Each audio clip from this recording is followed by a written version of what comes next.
good evening and welcome everyone to the September 2023 Artist Salon.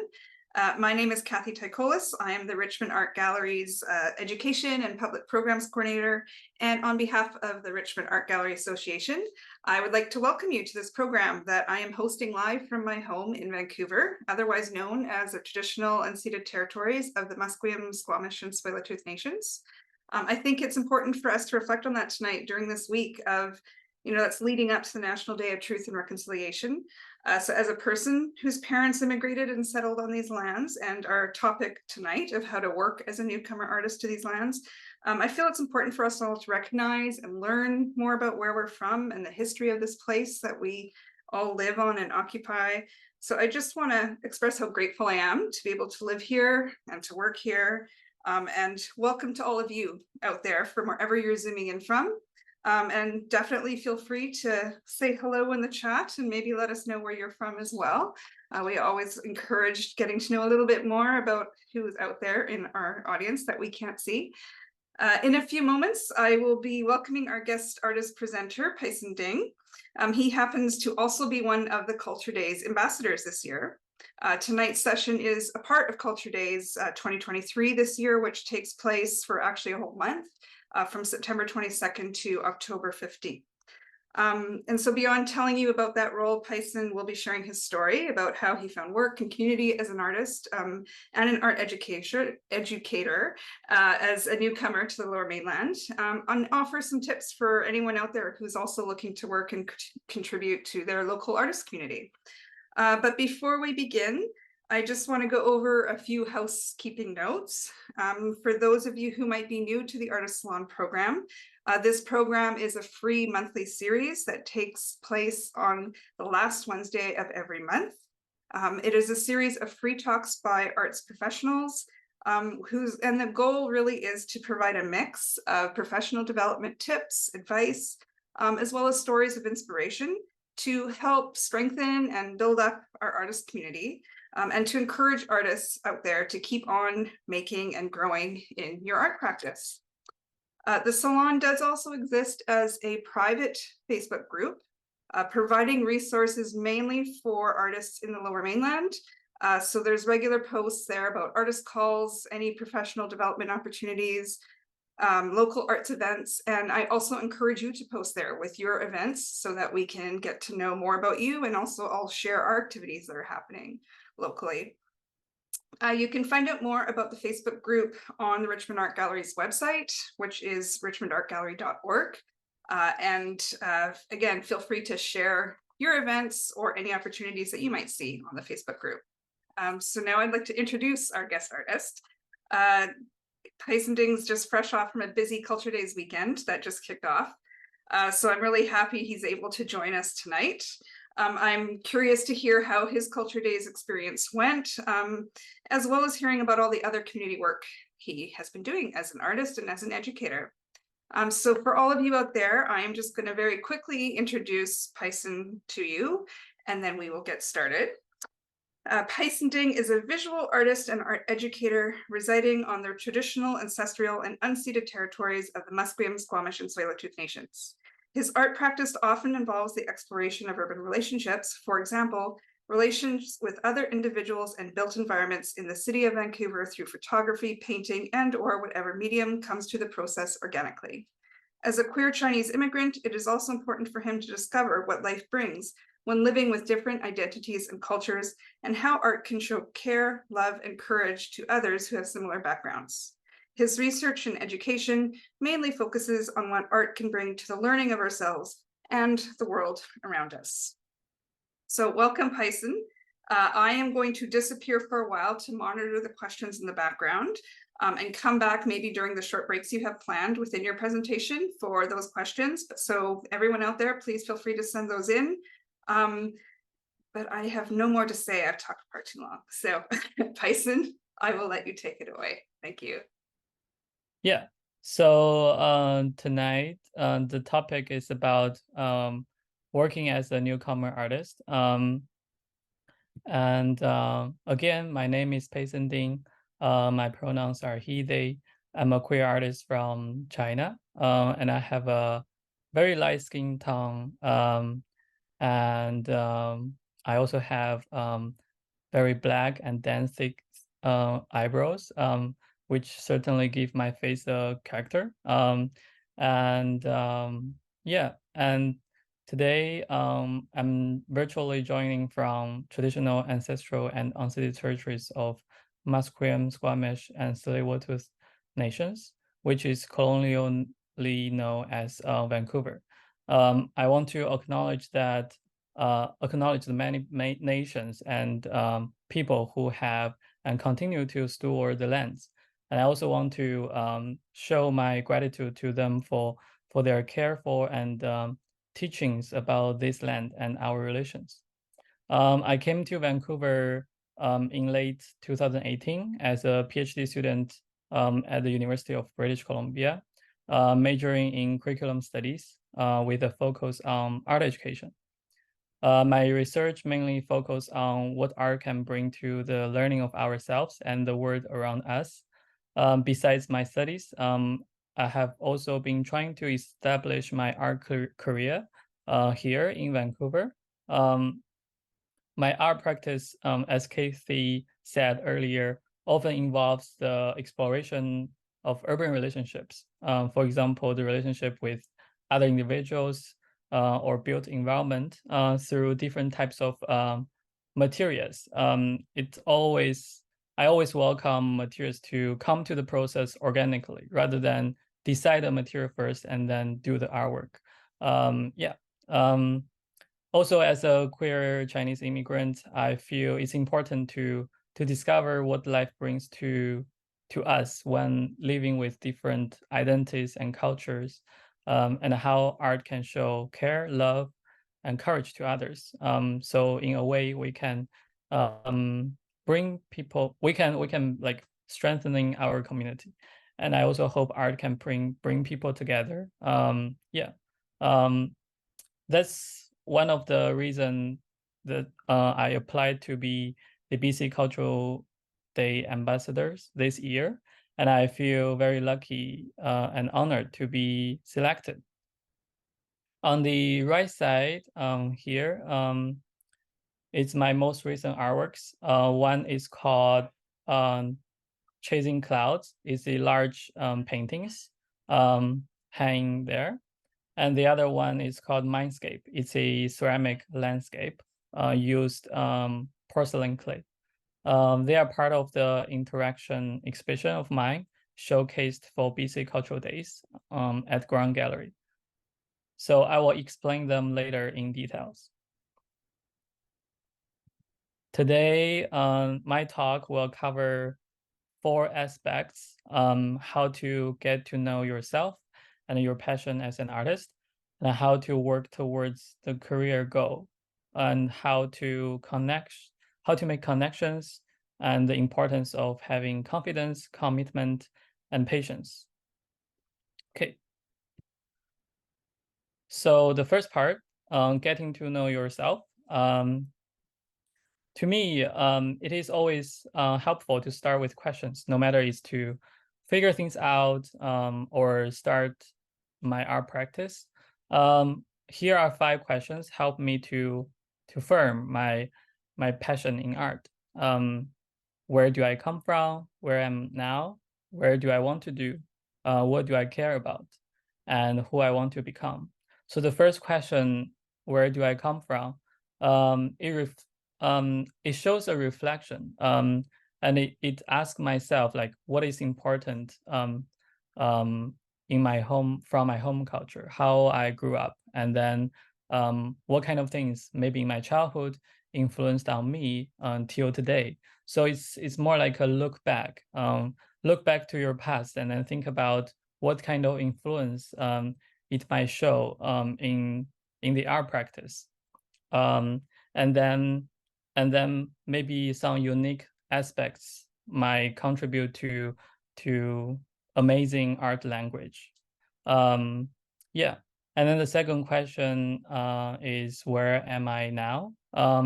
It asks me to consider which lands I'm on and help me to contextualize and position myself in the place I am right now.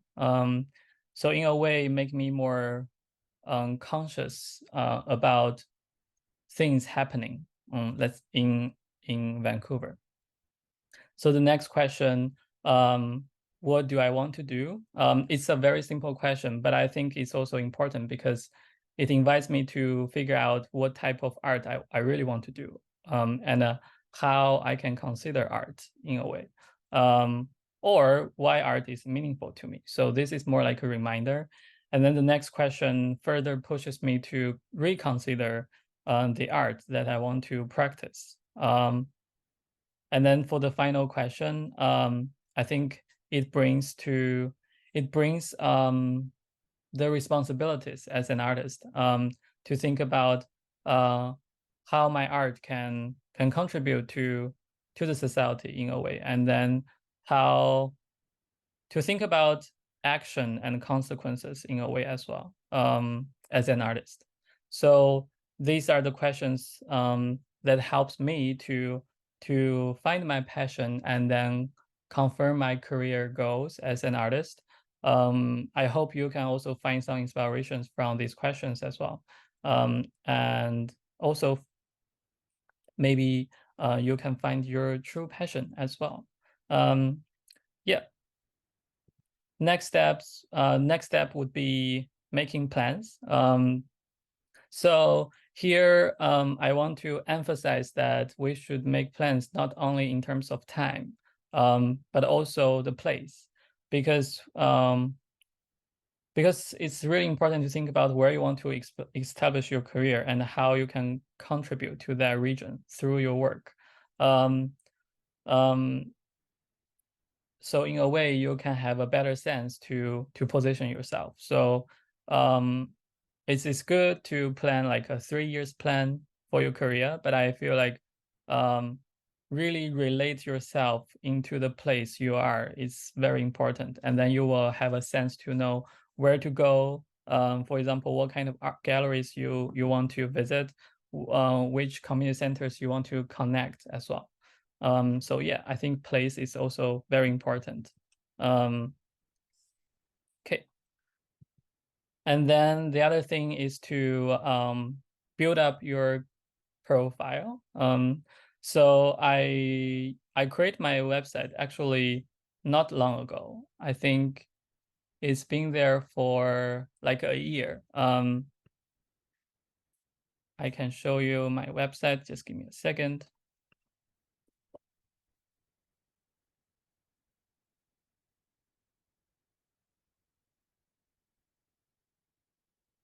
Yeah. So I hope you can see it. So this is my website, and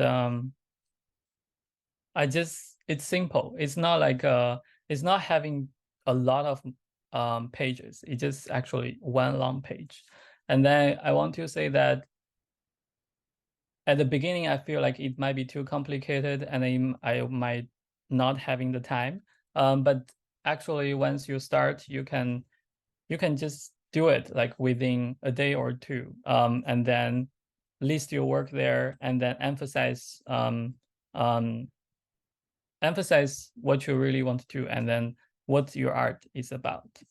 So for me, I'm doing mixed media, and then it's multidisciplinary, and then for me, exploring concept is also very important. Yeah. So as you scroll down, you can see this is the work shown in the exhibition for BC Cultural Days. It's called Mindscape. And then I also put a description of it. And then next is a photography work. It's called Settled Up There. So I travel a lot, so I find myself always pondering where to settle. And then this series of photographs uses clouds as a backdrop to provide an ironic answer to the question, like nowhere to settle. However, it also all combines with my daily moments. So in a way, offering a kind of a play between like a play of maybe I have a home, but maybe I don't. So it's play the in-betweenness of seeking a sense of home. Yeah. And then there are more works here. This is watercolor, and this one I used clay and threads. Yeah, so you can see I just simply listing. I was just simply listing them there, and I try to make it user friendly for phone as well. So yeah, it can be simple. You don't have to do a lot of effort, but it's really important to have a website, at least to me, because I feel in a way you can start to show your work to the public, and then to kind of, once you, for example, if you want to connect with community centers, and then to want to share your own work, want to contribute to somewhere, I think it's a good way to show people what your art is about. And I also know that building up a website might need access as well. So if you don't have the access to internet, I think it's also good to build up a portfolio for yourself, and then as a documentation for yourself, but also as a way to show others your work. So have something with you. It's always good. I'm gonna go back to my slides. Just give me a second. Yeah, so that was the first part. Do you have any questions, or we can move on? Peisen, I don't see any questions right now, but I was just one simple one. What did you use to build your website with? Like what platform? Oh, Yes. yeah, so it's called Squarespace. They have I actually paid for it because I want to get a like a professional domain. But the thing is, they have free versions, and it's quite easy to use, and then the design is good as well. And then you can also use WordPress. There are a lot of platforms available there. Yeah. Great. Well, I don't see any questions for anyone else, so I think we can just continue along. Thanks. Sounds good. Yeah. So next section, I named it as work, work, work. So I think it's really important to really work hard for what you want. I think the first part, as an artist, it's really important to do research and study as a way to grow, to have a personal growth. Because first of all, before I came to Canada, I learned things in a different way, and also I access to different resources than the things in Canada. So it's different. So I feel like when I came to Canada, it's really important for me to learn new things from here. And also there are amazing artists here as well. And then you can also go to galleries and then find some books over there as well. It's really good to keep reading and then to do some studies for your own career. Yeah, so this is the first thing. And then the second one is about collaborations. Here, I really want to emphasize that because for me, my personal practice in art is more about caring. It's more about community building. It's more about making art more approachable to the public. So I feel like, to me, it's really important to make collaborations, not just artists, but also other people, the general public, or who want to learn art, or who are really interested in art. So I think to have this kind of collaboration, can really broaden the art communities. I feel, yeah, so here I just want to say the background photo is is an online art workshop I did with my colleagues at Art Starts. So Art Starts in Schools is an organization I'm currently part-time working at. As a program coordinator, I had a chance to make online art workshops for the public. And then for that particular episode, I collaborated with my colleagues Alice and Alex. You can also find their informations on the ArtStarts website. So it's really fun. We did photography, we did doodles, and then it's all about food. It's about everyday things. It's about everyday experience. It's not something that is high end in a way. So yeah, and I really encourage you to have a look if you want. So yeah. And then next, I want to talk about my own work a little bit more. So as you can see, I actually attached these two photos at the very beginning. And they are from my exhibition, Lost and Found. So again, one of the work is called Chasing Clouds. And Chasing Clouds is the large painting. And then it involves the creative process of painting, printing, and collaging local newspapers. So it shows my hobby of chasing clouds in the early days of COVID-19 pandemic. When I and many others were distancing, I feel like I stumbled upon the unexpected comfort or refuge. Like I just feel like this is a very unexpected habit for me, because it really brings me comfort when I'm walking with clouds, wandering with it.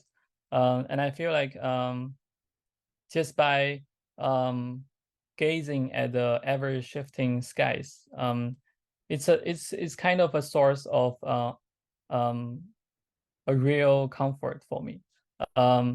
So by watching, walking, and taking photos, I chase the clouds in different ways. And these shifting formations high in the sky were my companies during COVID times. And then sometimes they got me lost, not just lost in the city, but often lost in the thoughts of life. And I have continued this hobby of chasing clouds because I see myself in the clouds.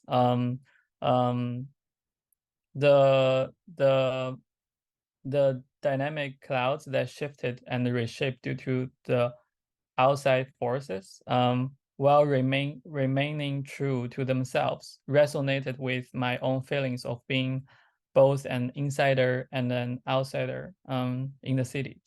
And also this artwork represents my attempt to capture and explore my own fluid sense of self. So yeah, so this is about Chasing Clouds, the paintings.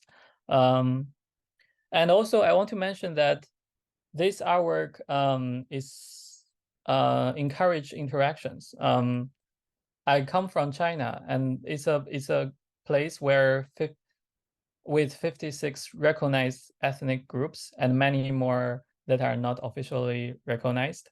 And we have a saying that regardless of our origins, we all share the same sky and are part of one family.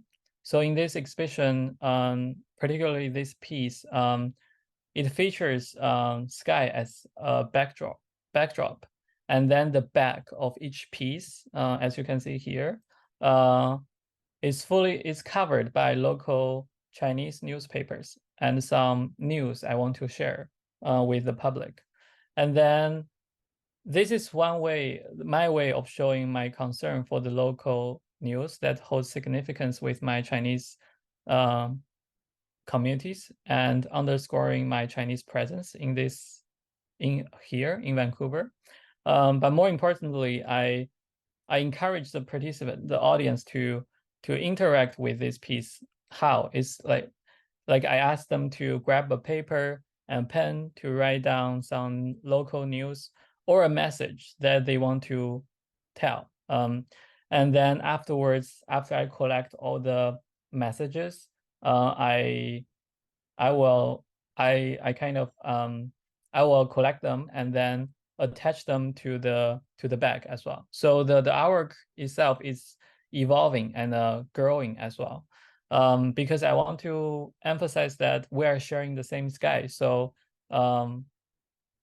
I want everyone to be recognized and in a way celebrating our diversity as well, and also sharing different messages that are important to different individuals. Yeah, and then the next one is Mindscape. It presents a small black and white landscape. It's trying to capture and share a word that is within me, with my mind. So the main medium, as I said before, is it's porcelain clay. It's a personal favorite material of mine. My fascination with porcelain originates with my family, because they have had porcelain dinnerware for as long as I can remember. And it recalls many family moments from my childhood. So yeah, that's why I use this type of clay. And then within Mindscape, you can encounter kind of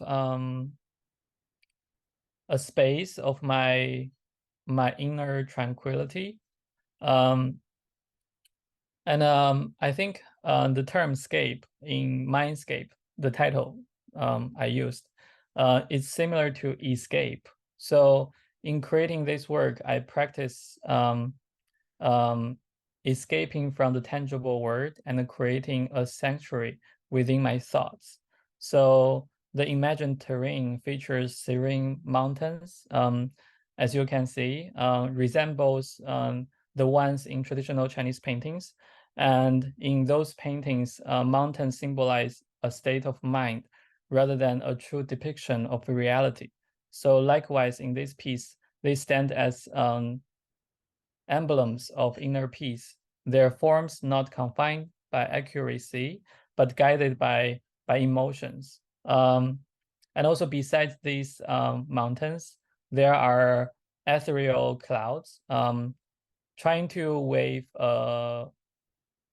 atmosphere of serenity. So every element rendered in this space are also white, making contrast against the black fabric beneath, trying to elevate the surreal landscape that is in my mind. And I also want to say the absence of color is not a limitation, but rather an exploration. I want to deliver a message that enchantment can be born from the simplest palette, and also black and white can also create rich creative expressions.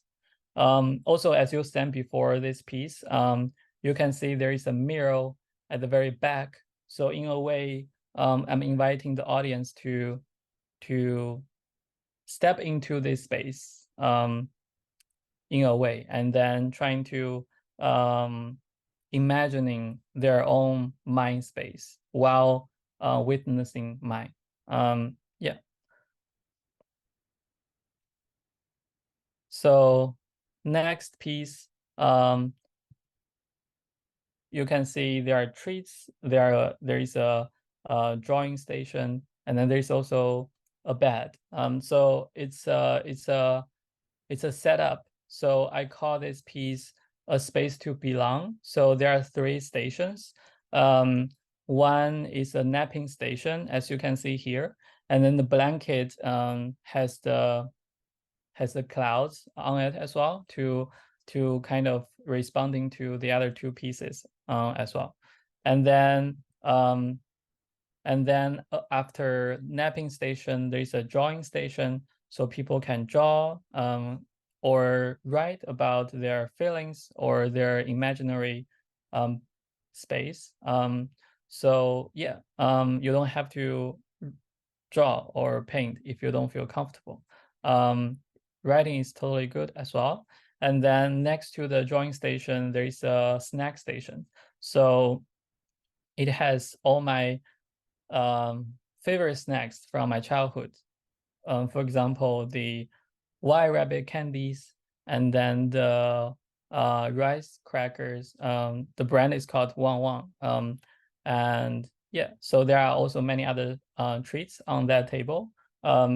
So this is the 3rd piece that was exhibited in the gallery space. Yeah, and then apart from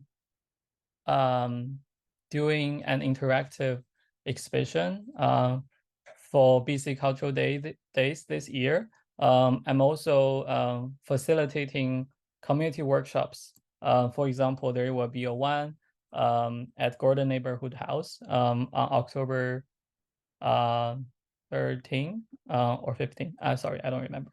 But you can find it on the website. And also there are 2 at Richmond Cultural Center. One is on October 7th, and the other one is on October 8th. Both are in the afternoon from 3 to 4 p.m. So I want to share my experience as an immigrant and also encourage the participants to share their own experience as well. And then in these workshops, I will also share some techniques, painting techniques, and then for everyone to paint their own stories. And apart from these, I also facilitate workshops at different places as well.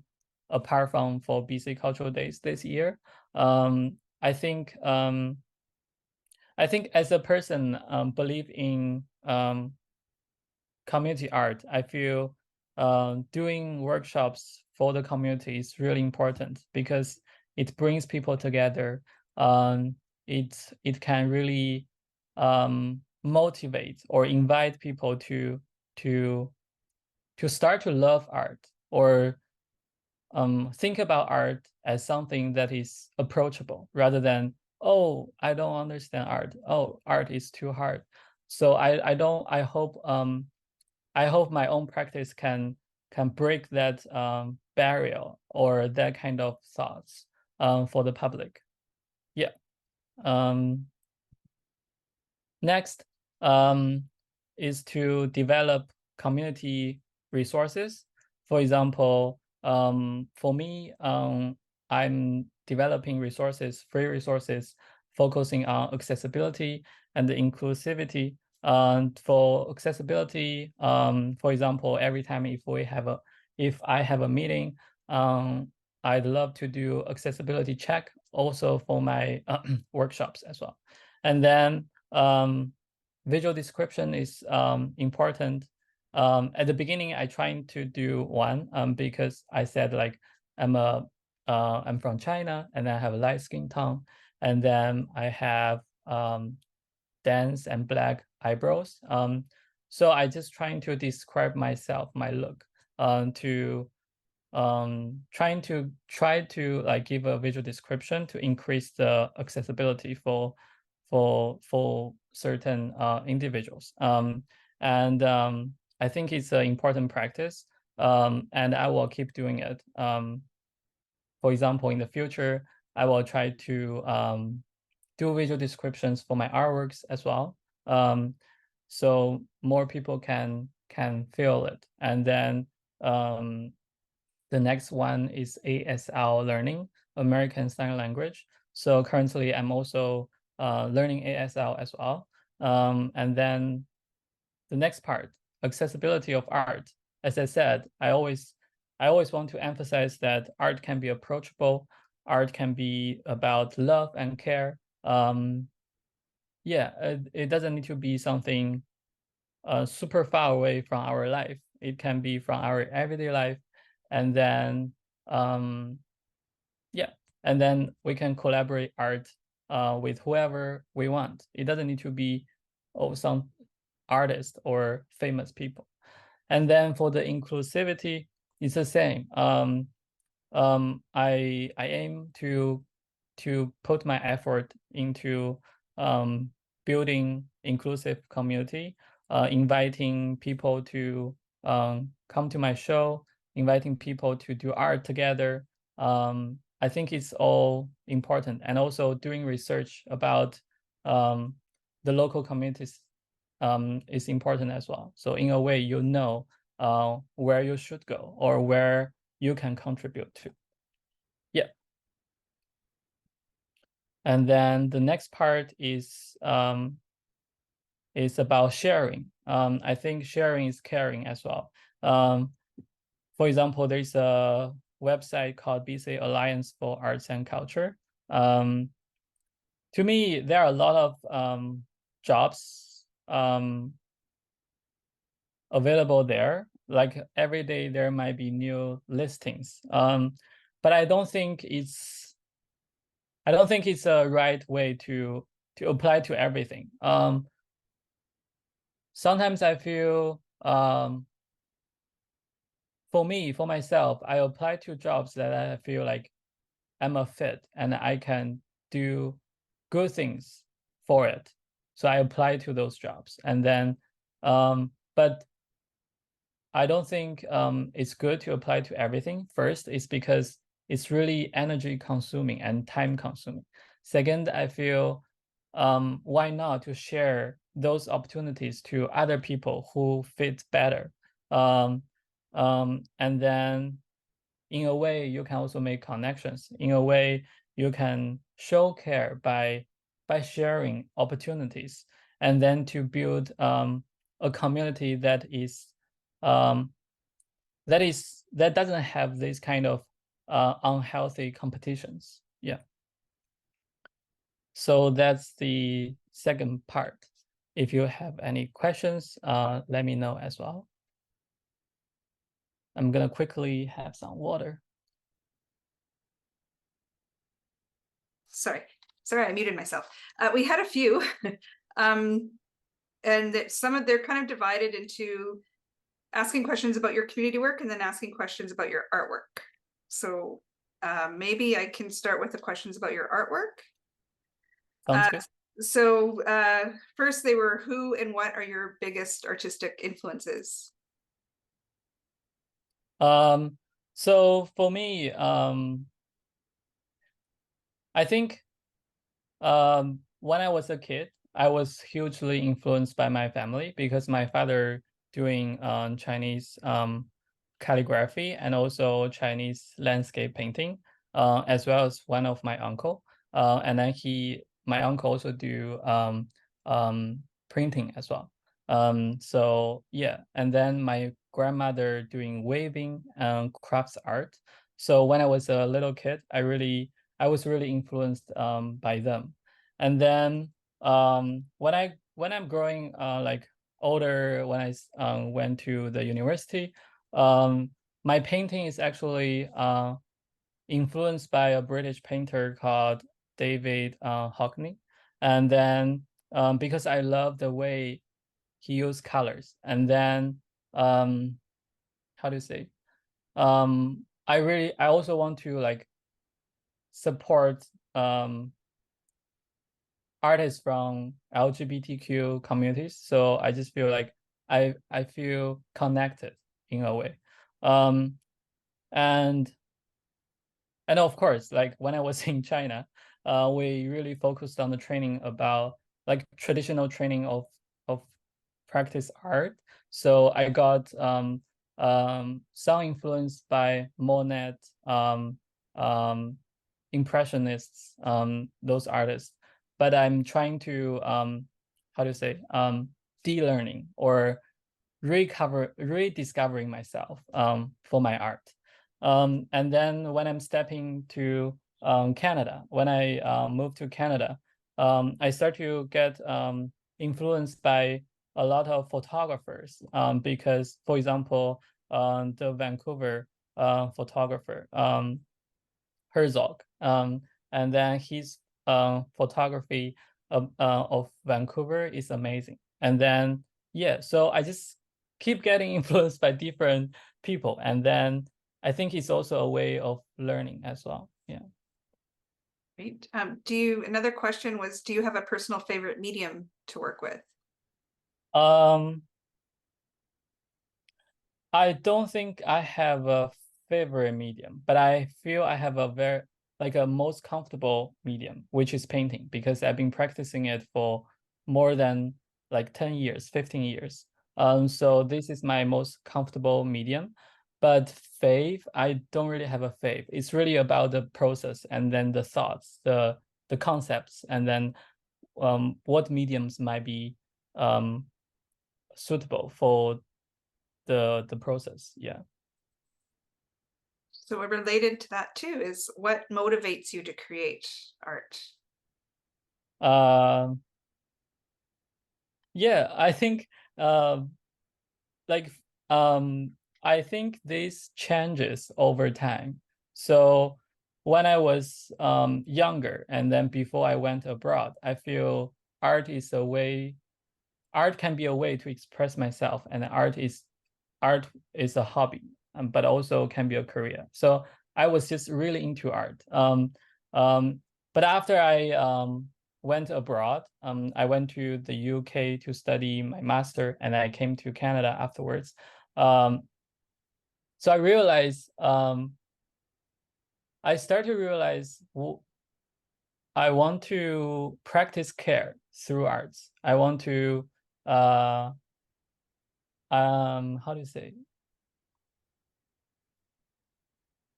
I think art can be a very good way to explore relationships or build relationships.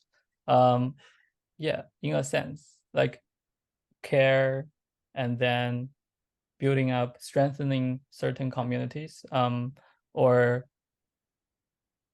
bring courage to people who have similar backgrounds as mine. Yeah, I think that's my intention. Am I answering the question? Sorry. Yeah, I think so. I think, well, that was the questions about your artwork. There's a question about your work with community, but I think, I think you're going to touch on that a bit following. So I'll kind of let you go, and then we'll get back to like Hannah's question, and there's another question. We'll get back to those kind of once you finish this part. Okay. Sounds good. So shall I keep going? Yes. Yeah. Okay, sounds good.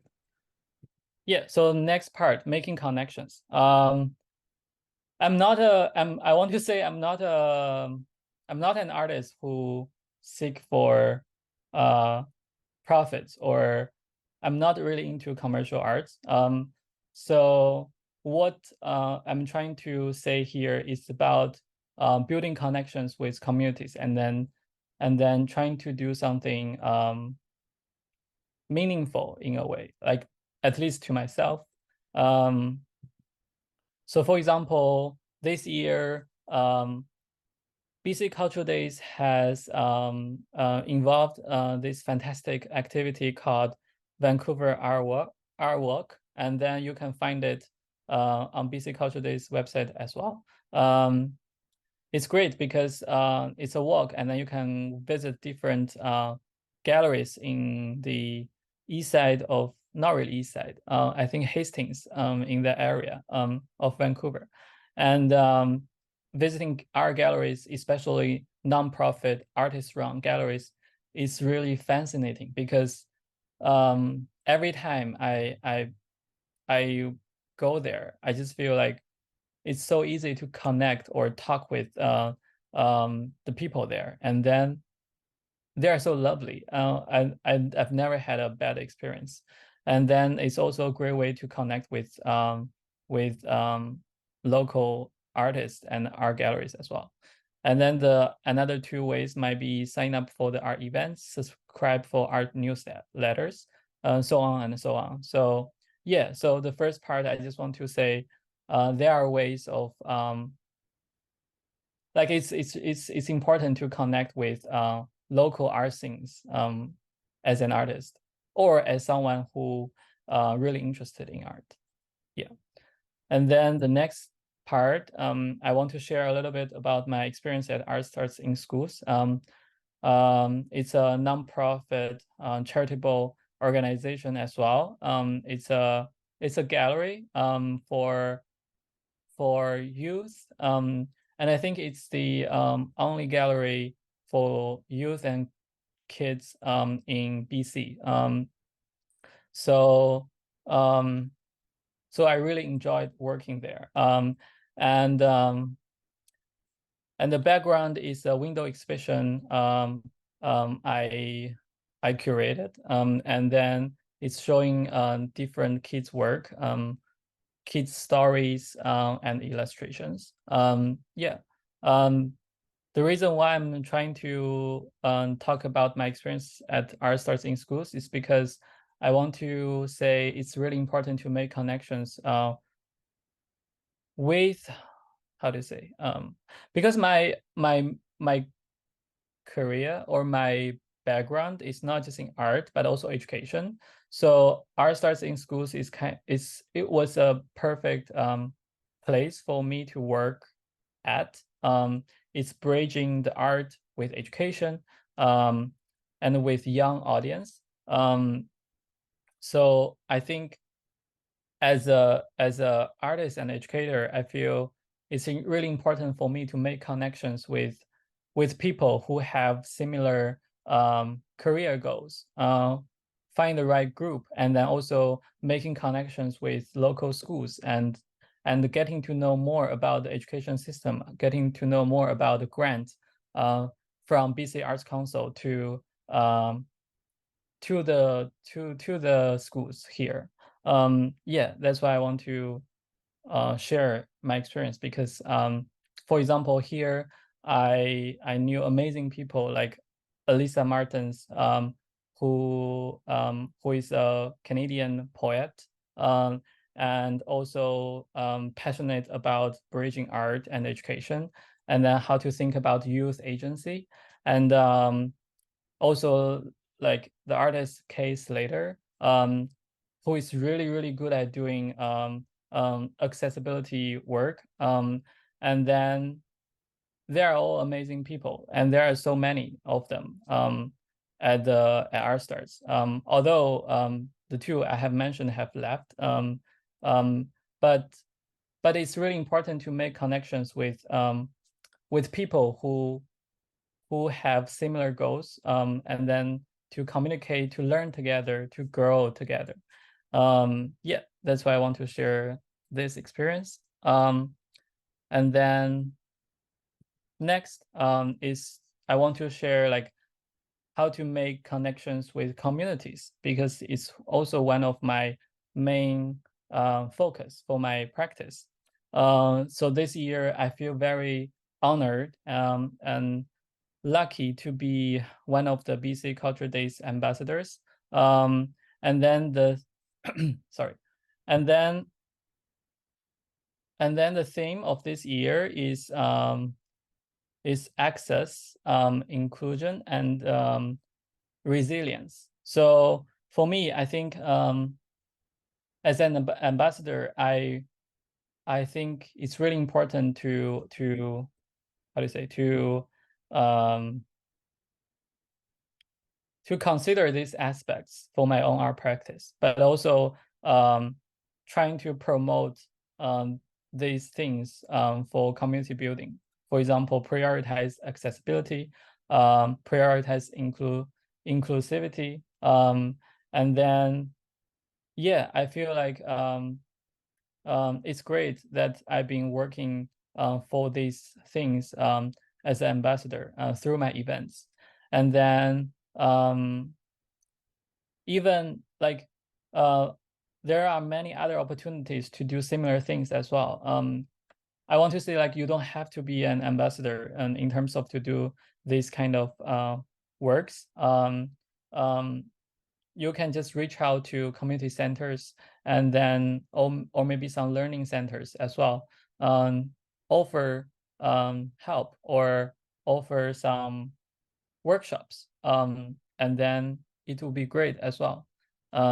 Yeah. So yeah, that's a third part about making connections with local art scenes, making connection with the people that you want to work with, making connections with school, and making connection with communities. Yeah. Yeah, maybe I can stop for a bit for questions. Oh, great. We're actually starting to get close to our end of time. So I hope you're okay if I just throw a bunch of questions at you as we close off. We had a question about the type of work you do when you collaborate with community center. You did mention Culture Days, you mentioned Art Starts. Are there other places you work? Like, are you more teaching? Can you kind of describe the type of things you do with the public or with children or with youth? Yeah. So so apart from Art Starts, apart from BC Cultural Days, I'm also hosting workshops at Gordon Neighborhood House. It's at West End. And I do it quite regularly. And then as long as there is an opportunity, I will go for it. And then I also sign up to be a volunteer there as well. And then recently, I also reached out to UBC Learning Exchange Centers in between Gastown and Chinatown, in that area, and then trying to do some work as well. And apart from that, this year, as a PhD student candidate at UBC, I'm also hosting a workshop about care and love, and how we can design visuals for care and love for teaching at UBC as well, later in November. Yeah. So yeah, there are different works and different places that I'm working at. There was a question, someone asking about their daughter who's been taking drawing lessons and likes drawing. The question was just in terms, and I recommended a bunch of different places like Art Starts, like Arts Umbrella, and different places to go, but I don't know if you had any further suggestions in terms of using local artist network, like how to find a good mentor for a young person. Oh, sorry about that. If you want, you can reach out to me, and then I can share resources afterwards as well. So these are I have my contacts here, my email, and you can also reach out me to from through Instagram as well. Always available. Just DM me. Yeah. Thank you. And I had a question just about Culture Days. How does one go about becoming an ambassador for Culture Days? Because I see it every year, but I'm never quite sure. Like, how would if an artist wanted to get involved, how would they go about it? Oh, they need to apply for it. So there is a application process every year. And I think every year up to 10 artists will be selected throughout BC. So maybe 2 in Vancouver or 1, and then some folks from other regions in BC as well. And then, as I said before, do apply, but think about the theme and think about the work that you really want to do. For example, this year, the theme is about accessibility, inclusion, and resilience. That's why I really applied, because I want to, oh my God, that's so aligned with my work. So I really want to contribute to it. So that's why I applied. And then, yeah. And then once you apply it, just prepare, and then prepare your portfolio, build up your profile, and then trying to talk about your experience in details, and then and then go through the interview, and then good luck. And Thanks. And I also had a question about when you were talking about accessibility, I mean, I know some of the people that you've worked with in that regard, but for artists out there who might be thinking about that, like maybe how they can include that either in their exhibitions or on their website or, you know, whatever, like any suggestions of where they could find more information or get some training on different forms of accessibility and just how to reach that wider audience and be more inclusive? So I think okay, so there are different types of accessibilities. For example, for my exhibition, I asked the help from ASL, so interpreters. So you can always find ASL interpreters on the internet, and then trying to get their help, and then also pay them. This is for interpreters, but also I feel like most of times it's about thinking about your audience, and then think about what kind of accessibility you want to work on, because there might be also accessibility conflicts. So for me, my exhibition, I create like captions, English captions, also captions in simplified Chinese. And then for captioning, you can use a software called Amara, adding captions to your videos. And then what else?